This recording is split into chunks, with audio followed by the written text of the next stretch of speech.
ভাষা শহীদদের শ্রদ্ধা জানাতে প্রস্তুত দেশ। নিরাপত্তার চাদরে স্মৃতির মিনার, চর্চার সংরক্ষণের অভাবে বিলুপ্তির পথে 14টি ক্ষুদ্র নৃগোষ্ঠীর ভাষা। অনেকেই আসি, আমরা কিন্তু পড়তে পারি না আমাদের নিজেদের ভাষাটা। সেক্ষেত্রে আমাদের তো প্রজন্মতা এমনি শেষ, ধরতে গেলে আর সুযোগ নাই। ত্রিপুরা ভাষা, বাংলা ভাষা আর ইংরেজি ভাষা, এটা যদি আমি সমানভাবে চর্চা করে আসতে পারতাম তাহলে আমার ক্ষেত্রে অনেক ভালো হতো। 18 বিশিষ্টজন পেলেন 21 পদক। এবারে অমর একুশে নতুন তাৎপর্য নিয়ে আমাদের সামনে উপস্থিত হয়েছে। আমরা জানি 21শে ফেব্রুয়ারি আমাদের আত্মপরিচয়ের অবিনাশী স্মারক। দর্শক দেখছিলেন প্রধান সংবাদ শিরোনাম। এবার জানাবো অন্যান্য শিরোনামগুলো।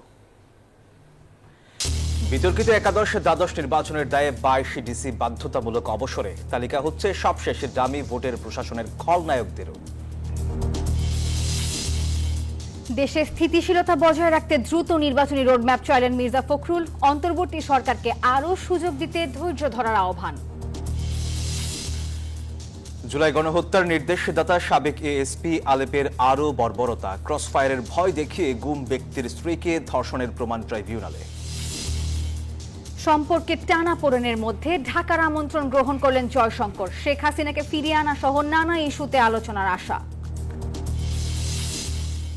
সাবেক গভর্নর আতিউর সহ 23 জনের বিরুদ্ধে দুদকের মামলা। ঋণের নামে জনতা ব্যাংকের 297 কোটি টাকা আত্মসাতের অভিযোগ। স্বাগত নিউজ 24 সংবাদে আপনাদের সাথে আছি আমরা দুজন, আমি সোহাগ বক্স এবং আমি নাফিসা হক। দর্শক এতক্ষণ দেখছিলেন সংবাদ শিরোনাম। এবার বিস্তারিত। রাষ্ট্রীয় শ্রদ্ধার জন্য প্রস্তুত শহীদ মিনার। 21-এর প্রথম প্রহরে রাষ্ট্রীয় শ্রদ্ধায় সিক্ত হবেন ভাষা শহীদরা। বাকি আর মাত্র কয়েক ঘন্টা। ঠিক রাত 12টা 1 মিনিট থেকে মানুষের সব স্রোত এসে মিলতে শুরু করবে স্মৃতির মিনারে। ফুলে ফুলে ছেয়ে যাবে শহীদ বেদি। প্রভাত ফেরি নির্বিঘ্ন করতে শহীদ মিনারকে ঘিরে নেওয়া হয়েছে কয়েক স্তরে নিরাপত্তা ব্যবস্থা। শহীদ দিবস ও আন্তর্জাতিক মাতৃভাষা দিবস উদযাপন উপলক্ষে প্রস্তুত কেন্দ্রীয় শহীদ মিনার। ধোয়া মোছা আর তুলির আঁচড়ে একটু একটু করে কালো পিচের রাস্তায় ফুটন্ত আলপনার শোভা। এবছর 3টি রঙের মেলা, লাল, সাদা আর কালো। লাল বিপ্লবের প্রতীক, সাদা শান্তির আর কালো শোকের। থাকছে কয়েক স্তরের নিরাপত্তা ব্যবস্থা। বৃহস্পতিবার সকালে কেন্দ্রীয় শহীদ মিনার পরিদর্শনে আসেন ডিএমপি কমিশনার। জানান হামলার কোনো সংখ্যা নেই। এখন পর্যন্ত আমরা নিরাপত্তা সংক্রান্ত কোনো আশঙ্কা দেখি না। এই ব্যবস্থার ভিতরে metal detector, archway checking, manually দেহ তল্লাশির ব্যবস্থা থাকবে।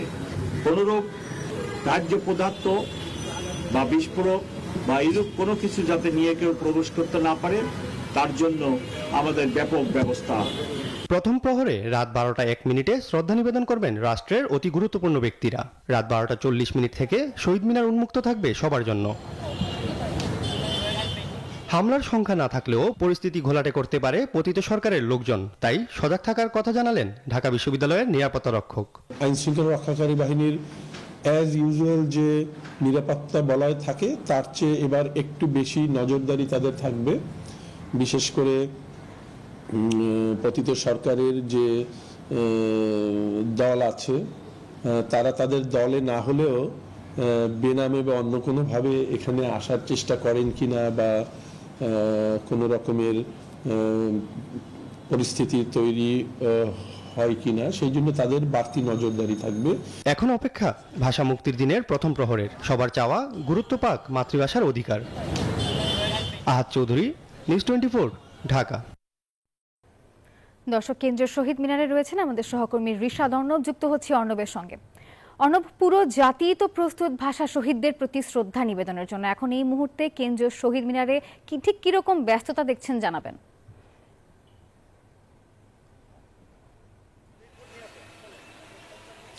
যেমনটি আসলে বলছিলেন যে পুরো জাতি কিন্তু প্রস্তুত আজ এই শহীদ মিনারে ভাষা শহীদদের প্রতি শ্রদ্ধা জানানোর জন্য। তবে মূলত যেটি বলতে চাই যে সকালে কিন্তু ডিএমপি কমিশনার বলেছিলেন যে ঠিক 12টা 40 মিনিটে যেন সাধারণ মানুষ শহীদ মিনার প্রবেশ করেন, তার আগে যেন কেউ আসলে ভিড় না করেন। আরেকটি জিনিস তিনি কিন্তু বলেছেন যে আইন শৃঙ্খলার বাহিনীর যে তৎপরতা সেটি কিন্তু রয়েছে এবং তিনি বলেছেন যে কোনো ধরনের জঙ্গি হামলা অথবা কোনো ধরনের হামলার বা নৈরাজ্যকর পরিস্থিতি সৃষ্টি হওয়ার কিন্তু কোনো ধরনের সম্ভাবনা নেই। তবে আমরা কিন্তু দেখেছি যে কিছুক্ষণ আগেও কিন্তু স্পেশাল সিকিউরিটি ফোর্স যারা তাদের যে সেনাবাহিনীর যে ডগ স্কোয়াড এবং বোম ডিসপোজাল ইউনিট তারা কিন্তু পুরো শহীদ মিনারটি ঘিরে ঘুরেছেন, দেখেছেন যে নিরাপত্তা পরিবেশ কেমন রয়েছে। তবে সাধারণ মানুষ কিন্তু এখন কিছুটা ভিড় করছে আমরা বলতে পারি। অনেকের শিশু, বাচ্চা, শিশু এবং পরিবারের অন্যান্য সদস্যদের নিয়ে কিন্তু শহীদ মিনারে এসেছেন। আরেকটি যে ব্যাপার আপনাদের জানিয়ে রাখি, আমরা আইন শৃঙ্খলা বাহিনীর সদস্যদের সাথে কিন্তু কথা বলেছি। তারা বলেছে যে সাধারণ মানুষের জন্য কিন্তু রাত 10টার পর থেকে এই শহীদ মিনার প্রাঙ্গণ বন্ধ করে দেওয়া হবে তিনি বলেছেন। এখন কিন্তু যদি বলতে চাই যে আসলে শেষ মুহূর্তে যে ধোয়া মোছার ঝাড়ু দেওয়ার কাজ সেগুলো কিন্তু এখনো চলছে। তবে মূলত আপনাদের দর্শকদের অবগতির জন্য জানিয়ে রাখতে চাই যে রাত 12টা 1 মিনিটে কিন্তু প্রধান রাষ্ট্রপতি প্রথমে এসে ফুলের শ্রদ্ধা জানাবেন। তারপরই কিন্তু প্রধান উপদেষ্টা সহ উপদেষ্টা মণ্ডলী সকলে এসে তাদের শ্রদ্ধা নিবেদন করবেন। এরপরই কিন্তু আসলে 12টা 40-এর পর থেকে যেটি বলা যাচ্ছে রাজনৈতিক দল এবং অন্যান্য সাধারণ মানুষের জন্য যে শহীদ মিনারের বেদি সেটি খুলে দেওয়া হবে। তবে এখন নিরাপত্তা পরিস্থিতি যদি আপনাদেরকে বলতে চাই অনেকটাই স্বাভাবিক। আইন শৃঙ্খলার বাহিনীর যথেষ্ট মোতায়েন রয়েছে। তো মূলত আসলে সাধারণ মানুষ এখন অপেক্ষা করছেন কখন আসলে তারা যে ফুলের শ্রদ্ধা জানাতে পারবেন এইটির জন্য। এই ছিল আসলে আমার কাছে শহীদ মিনারের থেকে সর্বশেষ। অর্ণব, আপনাকে ধন্যবাদ। সামাজিক রাজনৈতিক টানপোড়েনে হুমকির মুখে দেশের 14টি ক্ষুদ্র নৃগোষ্ঠীর নিজস্ব ভাষা। চর্চা আর সংরক্ষণের অভাবে স্বকীয়তা হারাতে বসেছে চাকমা, মারমা, ত্রিপুরা, তঞ্চঙ্গা, ম্রো, খুমির মতো ক্ষুদ্র জাতিসত্তার মাতৃভাষা। চর্চা করতে না পারার জন্য পরিবার, গোষ্ঠীর সাথে তারা দুষছেন সরকারকেও। টিকে থাকা ভাষাগুলো রক্ষায় আন্তর্জাতিক মাতৃভাষা ইনস্টিটিউট কি করছে, আর এই ভাষাভাষীরাই বা কি চান, সেই বিষয়ে দর্শক আরও জানাচ্ছেন সহকর্মী অন্তরা বিশ্বাস।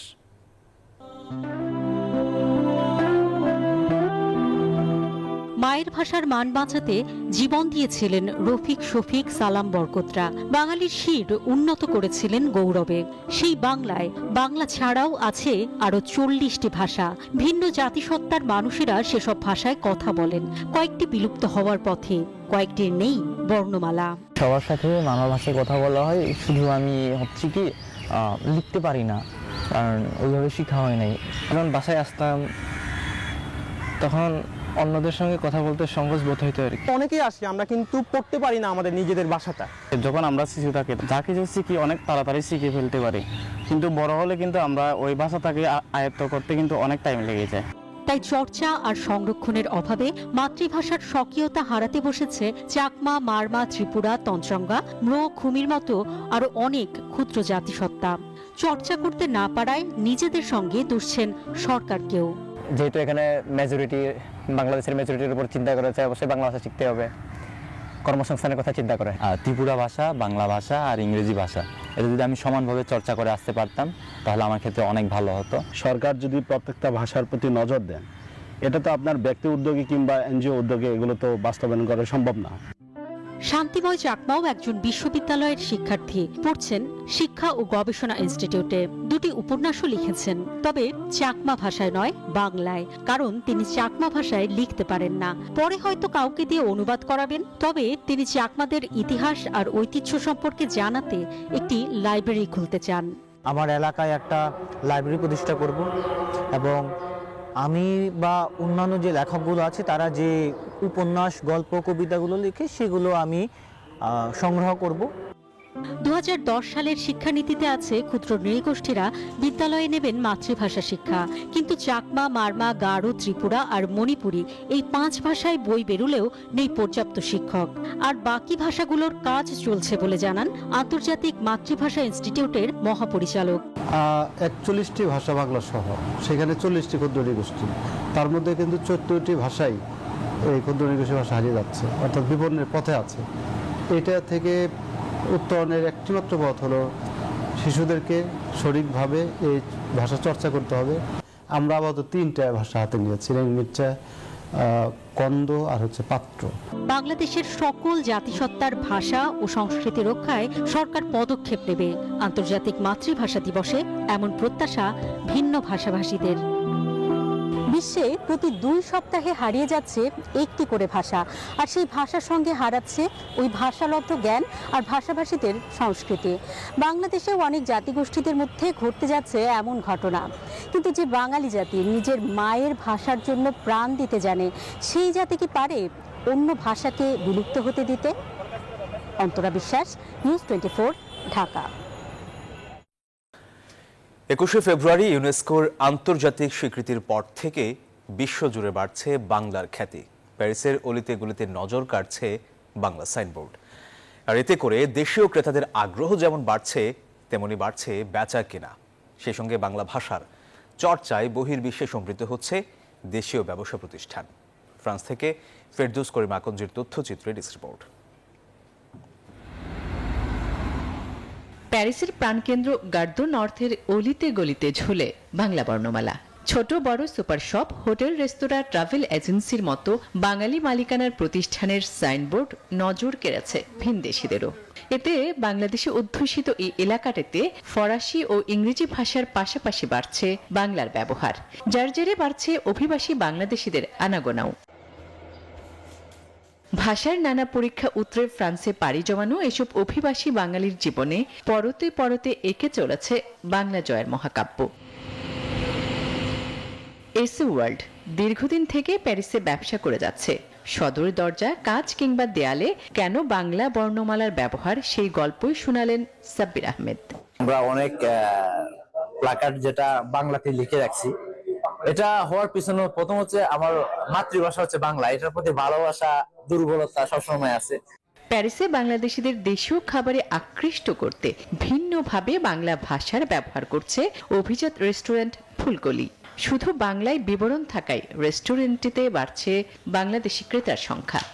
বাংলা ভাষাভাষী যে সাইনবোর্ড গুলো আছে, এইটাও বাচ্চাদেরকে বাংলাদেশের সাথে কানেক্ট করার জন্য একটা মাধ্যম। আমার সাথে ইতিমধ্যে 4-5 জনের সাথে দেখা হলো যারা ফরাসি কিন্তু খুব ভালো বাংলা বলতে পারে, মানে বোঝারই উপায় নাই যে তারা বাংলাদেশে থাকে না, এবং এই সংখ্যাটা দিন দিন বাড়ছে। প্যারিস ছাড়াও লিওন, টুলুজ, লিল সহ মোট 13টি প্রাদেশিক শহরে বাংলাদেশি প্রতিষ্ঠানে এভাবেই শোভা পাচ্ছে বাংলা বর্ণমালা। নেক্সট প্রজন্ম এই দেশে প্রশাসনে বা বিভিন্ন জায়গায় লিড দেয়, অর্থাৎ বিভিন্ন জায়গায় তারা প্রতিষ্ঠিত জায়গায় বসে ইনশাল্লাহ এদেশেও একসময় বাংলা বর্ণমালা এবং বাংলায় হরফে বিভিন্ন রোড ঘাট রাস্তা এবং সংযোজন হবে। ইউরোপের দেশ ফ্রান্সে বর্তমানে 1 লাখেরও বেশি বাংলাদেশের বসবাস। তাই তো সুদূর পরবাসে বাংলা বর্ণমালার ব্যবহারে প্রবাসীরা যেমন আন্দোলিত হন, তেমনি বেচা কেনা বাড়ে দেশীয় ব্যবসা প্রতিষ্ঠানগুলোতেও। সুবাতাস লাগে রেমিটেন্স প্রবাহে। Desk report, news 24। আগের যে কোনো সময়ের চেয়ে শক্তিশালী দেশের জনতা এমন এক বাংলাদেশ নির্মাণ করতে চায় যেখানে প্রতিটি মানুষের সমান অধিকার নিশ্চিত হবে। একথা জানিয়ে প্রধান উপদেষ্টা অধ্যাপক ডক্টর ইউনূস বলেছেন, 5 আগস্ট ছাত্র জনতার বিজয় যে নতুন বাংলাদেশ গড়ার সুযোগ তৈরি করেছে তা কাজে লাগাতে হবে। 18 ব্যক্তি ও সাফ জয়ী নারী ফুটবল দলকে 21শে পদক প্রদান শেষে এসব কথা বলেন তিনি। বাংলাদেশে বিভিন্ন ক্ষেত্রে অবদান রাখা 18 বিশিষ্ট ব্যক্তি ও একটি দলকে স্বীকৃতি হিসেবে দেওয়া হলো অমর 21শে পদক। অন্তর্বর্তী সরকারের প্রধান উপদেষ্টা ডক্টর মোহাম্মদ ইউনূস তুলে দেন এ রাষ্ট্রীয় স্বীকৃতি। প্রধান অতিথির বক্তব্যে প্রধান উপদেষ্টা বলেন, গত বছর 5 আগস্ট ছাত্র জনতার অভ্যুত্থানে এক নতুন বাংলাদেশ তৈরি হয়েছে। এবারের অমর 21শে নতুন তাৎপর্য নিয়ে আমাদের সামনে উপস্থিত হয়েছে। আমরা জানি 21শে ফেব্রুয়ারি আমাদের আত্মপরিচয়ের অবিনাশী স্মারক। অধ্যাপক ইউনূস বলেন, নতুন বাংলাদেশ গড়তে উন্মুখ হয়ে আছে তরুণ প্রজন্ম। আমাদের তরুণ প্রজন্মের স্বপ্ন অতীতের যে কোনো প্রজন্মের স্বপ্নের চাইতে দুঃসাহসী। নতুন পৃথিবী সৃষ্টিতে তারা নেতৃত্ব দিতে চায়, সেই নেতৃত্ব দেওয়ার জন্য তারা প্রস্তুত। ভাষা আন্দোলনের শহীদদের স্মরণে প্রতি বছর 21শে পদক প্রদান করে বাংলাদেশ সরকার। 1976 সাল থেকে শুরু হওয়া এই সম্মাননা দেশের বিশিষ্ট সাহিত্যিক, শিল্পী, শিক্ষাবিদ, গবেষক, সাংবাদিক, ভাষা সৈনিক, অর্থনীতিবিদ ও সমাজসেবীদের অবদানে স্বীকৃতি স্বরূপ প্রদান করা হয়ে আসছে। Desk report, news 24। বিজলি কেবলস যে কোনো স্থাপনার বৈদ্যুতিক সংযোগকে রাখে নিরাপদ। এর স্কিন কোটেড ইনসুলেশন সম্পূর্ণ ফায়ার রিটার্ডেন্ট, তাই বিজলি কেবলস নিজেই নিজেকে নেভায়। বিজলি কেবলস, নিরাপদ আজীবন। আওয়ামী লীগ সরকারের 3 বিতর্কিত নির্বাচনের রিটার্নিং কর্মকর্তা থাকা ডিসিদের বিরুদ্ধে ব্যবস্থা নেওয়া শুরু করেছে অন্তর্বর্তী সরকার। আর এখন পর্যন্ত 2018 সালে দায়িত্বে থাকা 43 জনকে ওএসডি এবং 14 ও 18 সালের 22 জনকে বাধ্যতামূলক অবসরে পাঠানো হয়েছে। এদিকে জনপ্রশাসন সচিব জানান, 24 সালের নির্বাচনের দায়িত্বে থাকা ডিসিদের বিরুদ্ধেও আসছে কঠিন সিদ্ধান্ত। আগামী নির্বাচনে ভয় ভীতির ঊর্ধ্বে থেকে ডিসিদেরকে কাজ করার নির্দেশ দেওয়া হয়েছে বলেও জানান তিনি। 2014 সালে একতরফা নির্বাচন, 18 সালে দিনের ভোট রাতে এবং 24 সালে পুনরায় একতরফা নির্বাচন। ক্ষমতাচ্যুত আওয়ামী লীগ সরকারের অধীনে বিগত তিনটি নির্বাচন দেশে বিদেশে বিতর্কিত, সমালোচিত। অন্তর্বর্তী সরকার দায়িত্ব নেয়ার পর এসব নির্বাচনে দায়িত্ব পালনকারী প্রশাসনিক কর্মকর্তাদের নাম সামনে আসে। নির্বাচনে ক্ষমতার অপব্যবহার ও আর্থিক লেনদেনের অভিযোগের বিষয়ে এরই মধ্যে অনুসন্ধান শুরু করেছে দুদক। এবার 3 বিতর্কিত নির্বাচনে দায়িত্ব পালনকারী রিটার্নিং কর্মকর্তাদের বিরুদ্ধে ব্যবস্থা নেওয়া শুরু করেছে জনপ্রশাসন মন্ত্রণালয়। বুধবার এক প্রজ্ঞাপনের মাধ্যমে 18 নির্বাচনে দায়িত্বে থাকা 43 জন ডিসিকে ওএসডি করা হয়েছে। আর বৃহস্পতিবার 14-18 সালের নির্বাচনের 22 জনকে বাধ্যতামূলক অবসরে পাঠিয়ে জারি করা হয়েছে প্রজ্ঞাপন। আমরা 43 জন অলরেডি ওএসডি করেছি। ওএসডি তাদের করা হয় যাদের চাকরির বয়স 25 বছরের কম, আর 25 বছরের বেশি হয়ে গেলে তাদেরকে আমরা বাধ্যতামূলক অবসর দিচ্ছি। আজকে আমরা 22 জন এরকম যারা ডিসি ছিলেন, তার মধ্যে সচিবও আছে, বাধ্যতামূলক অবসর দেওয়ার আদেশ জারি হয়েছে। সচিব বলেন, 24 সালের নির্বাচনে যেসব ডিসি রিটার্নিং কর্মকর্তা ছিলেন তাদেরও তালিকা করা হচ্ছে। যাদের 25 বছরের কম থাকবে তারা ওএসডি হবে, 25 বছরের বেশি হবে তারা বাধ্যতামূলক যাবে। আর যাদের দুর্নীতি থাকবে তাদের পুরা কেস টু কেস দুর্নীতি দমন কমিশনে তাদেরকে পাঠানো হবে। আগামী নির্বাচনে ভয় ভীতির ঊর্ধ্বে থেকে নিজেদের দায়িত্ব পালন করতে বর্তমান জেলা প্রশাসকদের নির্দেশ দেন মোখলেসুর রহমান। আপনারা রিটার্নিং অফিসার হবেন, ভয় ভীতির ঊর্ধ্বে সাহসের সাথে আইন কানুন মেনে আপনারা রিটার্নিং অফিসারের দায়িত্ব পালন করবেন। এদিকে জুলাই আগস্ট বিপ্লবের বিপক্ষে অবস্থান নেওয়ায় শিল্প মন্ত্রণালয়ের সচিব জাকিয়া সুলতানাকে বাধ্যতামূলক অবসর এবং স্বরাষ্ট্র মন্ত্রণালয়ের সাবেক যুগ্ম সচিব ধনঞ্জয় দাসকে সাময়িক বরখাস্ত করা হয়েছে। অন্যদিকে সারদায় প্রশিক্ষণরত 6 সহকারী পুলিশ সুপারকে চাকরিচ্যুত করে প্রজ্ঞাপন জারি করেছে স্বরাষ্ট্র মন্ত্রণালয়। এই ধনঞ্জয় এখন আর চাকরিতে নাই, তাকে সাসপেন্ড করা হয়েছে। শাহনাজ ইয়াসমিন, নিউজ 24, ঢাকা। জাতীয় ঐক্য নষ্ট হয় এমন বক্তব্য দেয়া থেকে বিরত থাকতে রাজনৈতিক দলগুলোর প্রতি আহ্বান জানিয়েছেন বিএনপি মহাসচিব মির্জা ফখরুল ইসলাম আলমগীর। বৃহস্পতিবার কুমিল্লার লাকসামে জনসভায় তিনি জানান, অন্তর্বর্তী সরকারকে সব ধরনের সহযোগিতা করছে বিএনপি। এ সময় দেশে স্থিতিশীলতা ফেরাতে দ্রুত নির্বাচনী রোডম্যাপ ঘোষণার দাবি বিএনপি মহাসচিবের। রাষ্ট্র সংস্কারে 31 দফা বাস্তবায়নে দেশব্যাপী ধারাবাহিক কর্মসূচির অংশ হিসেবে কুমিল্লার লাকসামে বিএনপির এই কর্মসূচি। নির্ধারিত সময়ের অনেক আগেই লাকসাম স্টেডিয়াম মাঠে জড়ো হতে থাকেন বিএনপি নেতাকর্মীরা। দুপুরের দিকে মনোহরগঞ্জ ও লাকসাম উপজেলা বিএনপির পাশাপাশি অঙ্গ ও সহযোগী সংগঠনের নেতাকর্মীদের সরব উপস্থিতিতে ব্যাপক সমাগম সৃষ্টি হয় আশপাশের এলাকায়। অনুষ্ঠানে বিএনপি মহাসচিব বলেন, দেশের স্থিতিশীলতা রক্ষায় সব ধরনের নৈরাজ্য বন্ধ করতে হবে। দ্রুত নির্বাচনে রোডম্যাপ ঘোষণা করলে জনমনে স্বস্তি ফিরবে বলে মন্তব্য করেন মির্জা ফখরুল। দয়া করে আপনারা দেশের মানুষের দিকে তাকান, দয়া করে দেশকে আর অস্থিতিশীল করবেন না, দয়া করে দেশকে আর নৈরাজ্যের দিকে নিয়ে যাবেন না। এনার্জি কখনো ভালো ফল নিয়ে আসে না, সেটা দেশের মানুষের ক্ষতি করে। এ সময় ঐক্য বিনষ্ট হয় এমন বক্তব্য না দিতে রাজনৈতিক দলগুলোর প্রতি আহ্বান জানান মির্জা ফখরুল। আমার একটা অনুরোধ আছে আপনাদের কাছে যে আমরা অযথা নিজেদের মধ্যে তর্ক বিতর্ক, নিজেদের মধ্যে বিভেদ সৃষ্টি করব না, আমরা ঐক্যবদ্ধ থাকবো। এই কথাটা আমি আপনাদের সবকে জেনে বলছি, এটা খুব বেশি প্রয়োজন আছে আপনাদের। শুধু একসঙ্গে নয়, সমগ্র বাংলাদেশে এই ঐক্যটা সবচেয়ে বেশি দরকার। এছাড়া দ্রুত নির্বাচনের রোডম্যাপ ঘোষণা, নিত্যপণ্যের দাম সহনীয় রাখা সহ 4 দফা দাবিতে দেশের 8 জেলায় সমাবেশ করেছে বিএনপি। ফজলা রাব্বি, সৌরভ, নিউজ 24, লাকসাম, কুমিল্লা। সাবেক র্যাব কর্মকর্তা ও এএসপি আলেপ উদ্দিনের বিরুদ্ধে গুম করা ব্যক্তির স্ত্রীকে ধর্ষণের প্রমাণ পাওয়ার কথা জানিয়েছেন আন্তর্জাতিক অপরাধ ট্রাইব্যুনালের চিফ প্রসিকিউটর তাজুল ইসলাম। বৃহস্পতিবার এই কথা জানান তিনি। জুলাই আগস্টে গণহত্যার অভিযোগে এদিন ট্রাইব্যুনালে হাজির করা হয় বেশ কজন আসামিকে। তাদের বিরুদ্ধে অভিযোগের তদন্ত প্রতিবেদন দেওয়ার সময় বেঁধে দেন ট্রাইব্যুনাল। জুলাই আগস্টে যাদের প্রত্যক্ষ নির্দেশে গণহত্যা চালানো হয় তাদের মধ্যে দাপুটে 10 জনকে বৃহস্পতিবার সকালে আন্তর্জাতিক অপরাধ ট্রাইব্যুনালে হাজির করা হয়।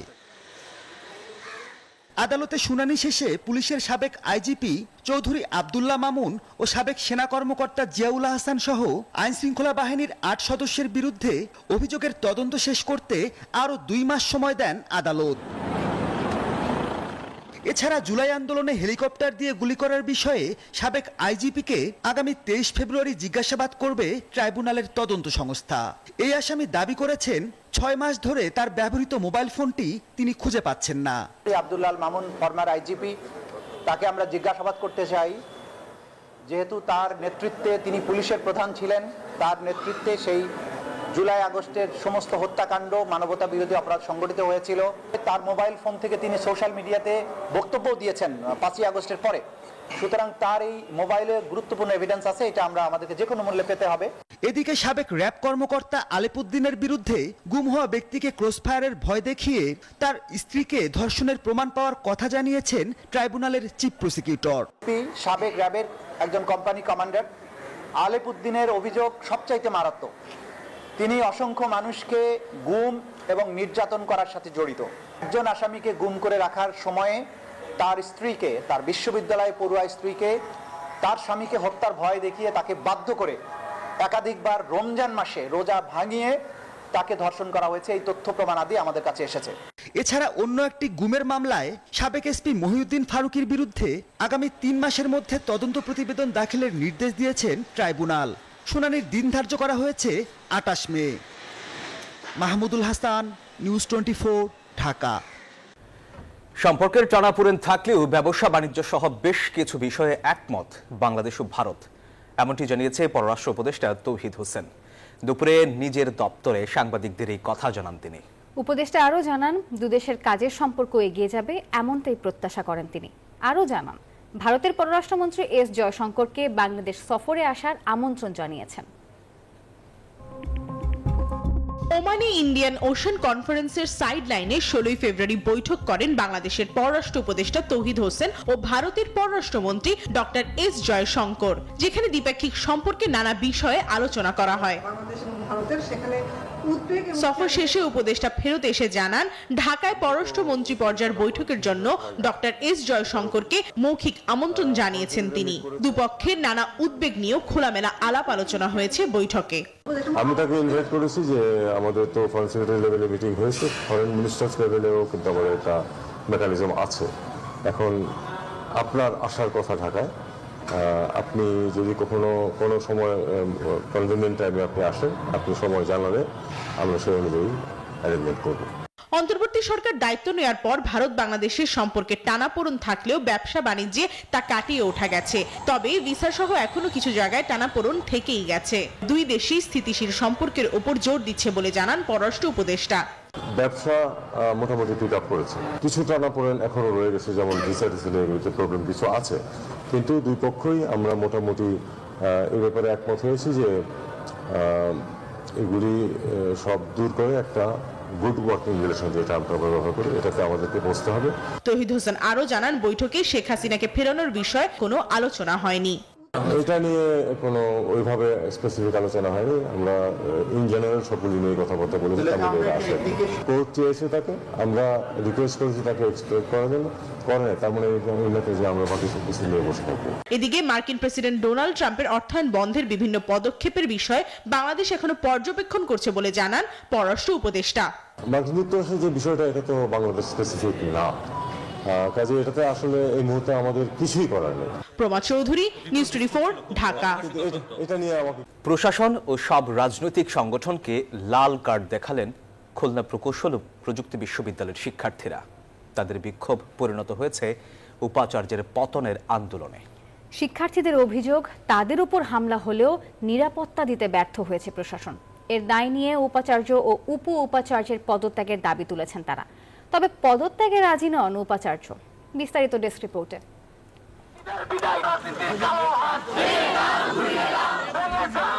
খুলনা প্রকৌশল ও প্রযুক্তি বিশ্ববিদ্যালয়ে ছাত্র রাজনীতি বন্ধের দাবিতে টানা তৃতীয় দিনের মতো বিক্ষোভ। বৃহস্পতিবার দুপুর থেকে স্লোগানে স্লোগানে মুখরিত হয়ে ওঠে ক্যাম্পাস।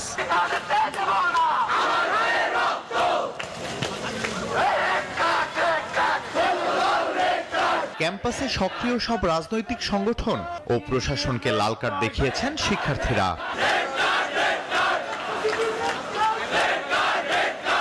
শিক্ষার্থীদের বিক্ষোভ পরিণত হয়েছে উপাচার্যের পতনের আন্দোলনে। উপ উপাচার্যেরও অপসারণ চান তারা। দ্রুত ভিসি নিয়োগ সহ 6 দফা দাবি তাদের। কুয়েতের সকল শিক্ষার্থী ভাইস চ্যান্সেলর, প্রভাইস চ্যান্সেলরকে বর্জন করেছে এবং তাদেরকে অপসারণের জোর দাবি দেওয়া হলো। জড়িত সকলকে বহিষ্কার ও ছাত্রত্ব বাতিল করতে হবে। জড়িতদের তালিকা শিক্ষার্থীরা প্রদান করবে। তবে পদ ছাড়তে নারাজ কুয়েট উপাচার্য। জানান বহিরাগতদের বিরুদ্ধে মামলা করা হয়েছে। হয়তো কোনো রুমের কারণে ছাত্ররা ভুল বুঝাবুঝি থাকতে পারে। ছাত্ররা ছোট মানুষরা অনেক ভুল বুঝতে পারে। যখন দেখবে যে তাদের দাবি কোনোটাই আমরা অপূর্ণ রাখিনি, প্রত্যেকটা দাবিকে আমরা এন্টারটেইন করেছি এবং তারা যেভাবে চাচ্ছে ওইভাবেই হচ্ছে, ইনশাআল্লাহ তারা ক্লাসে ফিরে আসবে আমার বিশ্বাস। বুধবার সিন্ডিকেটের বিশেষ সভা বসে কুয়েটে। 28 ফেব্রুয়ারি পর্যন্ত স্থগিত করা হয়েছে একাডেমিক কার্যক্রম। গঠন করা হয়েছে 4 সদস্যের তদন্ত কমিটি। Desk report, news 24। দুদকের মামলায় ফাঁসলেন সাবেক গভর্নর ডক্টর আতিউর রহমান ও অর্থনীতিবিদ আবুল বারাকাত। তাদের বিরুদ্ধে 297 কোটি টাকা আত্মসাতের অভিযোগ রয়েছে। মামলার মোট আসামি 23 জন। বৃহস্পতিবার সংবাদ সম্মেলনে এসব কথা জানান দুদকের মহাপরিচালক আক্তার হোসেন। আরও জানান, অর্থ পাচারের অভিযোগে সাবেক আইজিপি বেনজির আহমেদ ও তার স্ত্রী কন্যাদের নামেও আরও একটি মামলা করা হয়েছে। 28 বিলিয়ন ডলার গড়ে তুলেছি, সেই ডলার হারিয়ে যাবে আমার অবহেলায়, এটা বিশ্বাস করতেও আমার কষ্ট হয়। 2016 সালের ফেব্রুয়ারিতে যুক্তরাষ্ট্রের ফেডারেল ব্যাংক থেকে বাংলাদেশ ব্যাংকের রিজার্ভ চুরির ঘটনায় নিজের দায় অস্বীকার করেছিলেন তৎকালীন গভর্নর ডক্টর আতিউর রহমান। তবে 5 আগস্ট গণঅভ্যুত্থানের মুখে হাসিনা সরকারের পতনের পর আওয়ামী লীগ সরকারের অন্যতম সুবিধাভোগী এই গভর্নর দুদকের নজরে পড়েন। রিজার্ভ চুরির ওই ঘটনায় আতিউরের বিরুদ্ধে অনুসন্ধান চলাকালীন অবস্থায় এবার দুদকের অর্থ আত্মসাতের মামলায় ফাঁসলেন তিনি। সংস্থাটি বলছে, এনটেক্স গ্রুপের ঋণের নামে জনতা ব্যাংকের 297 কোটি টাকা আত্মসাতের ঘটনায় জড়িত আতিউর রহমান ও অর্থনীতিবিদ আবুল বারাকাত সহ 23 জন। 297 কোটি 38,87,296 টাকা আত্মসাতের অপরাধে ডক্টর আতিউর রহমান সাবেক গভর্নর বাংলাদেশ ব্যাংক প্রধান কার্যালয় ঢাকার বিরুদ্ধে আরও একটি মামলা রুজুর সিদ্ধান্ত গৃহীত হয়েছে। দুর্নীতির কেলেঙ্কারিতে ফেসে 2024 সালের 4 মে অতি গোপনে দেশ ছেড়ে পালিয়েছিলেন সাবেক আইজিপি বেনজির আহমেদ। তবে এর আগে ব্যাংক থেকে 11 কোটি 34 লাখ টাকা উত্তোলন করেন তিনি। এরপরই স্ত্রী জিশান মির্জা সহ 2 কন্যাকে নিয়ে দেশ ছাড়েন। ওই ঘটনায় অর্থ পাচারের অভিযোগে বেনজির ও তার স্ত্রী সন্তানদের নামে আরও একটি মামলা করেছে দুদক। 11 কোটি 34 লক্ষ 50 হাজার টাকা নগদ উত্তোলনের পর কোথাও বিনিয়োগ করার প্রমাণ পাওয়া যায়নি। স্থানান্তর, রূপান্তর এবং হস্তান্তর করার অপরাধ প্রাথমিকভাবে প্রমাণিত হওয়ায় সংশ্লিষ্ট ধারায় আরও একটি মামলা রুজুর সিদ্ধান্ত গৃহীত হয়েছে। এদিকে পাবনার সাবেক এমপি গোলাম ফারুক প্রিন্সের বিরুদ্ধে 9 কোটি 91 লাখ টাকার অবৈধ সম্পদ ও বিভিন্ন ব্যাংকে 425 কোটি টাকার সন্দেহজনক লেনদেনের অভিযোগে আরও একটি মামলা করেছে দুদক। বদরুল আলম শাওন, নিউজ 24, ঢাকা। আর এই ছিল নিউজ 24 সংবাদে। এতক্ষণ সঙ্গে থাকার জন্য ধন্যবাদ সবাইকে।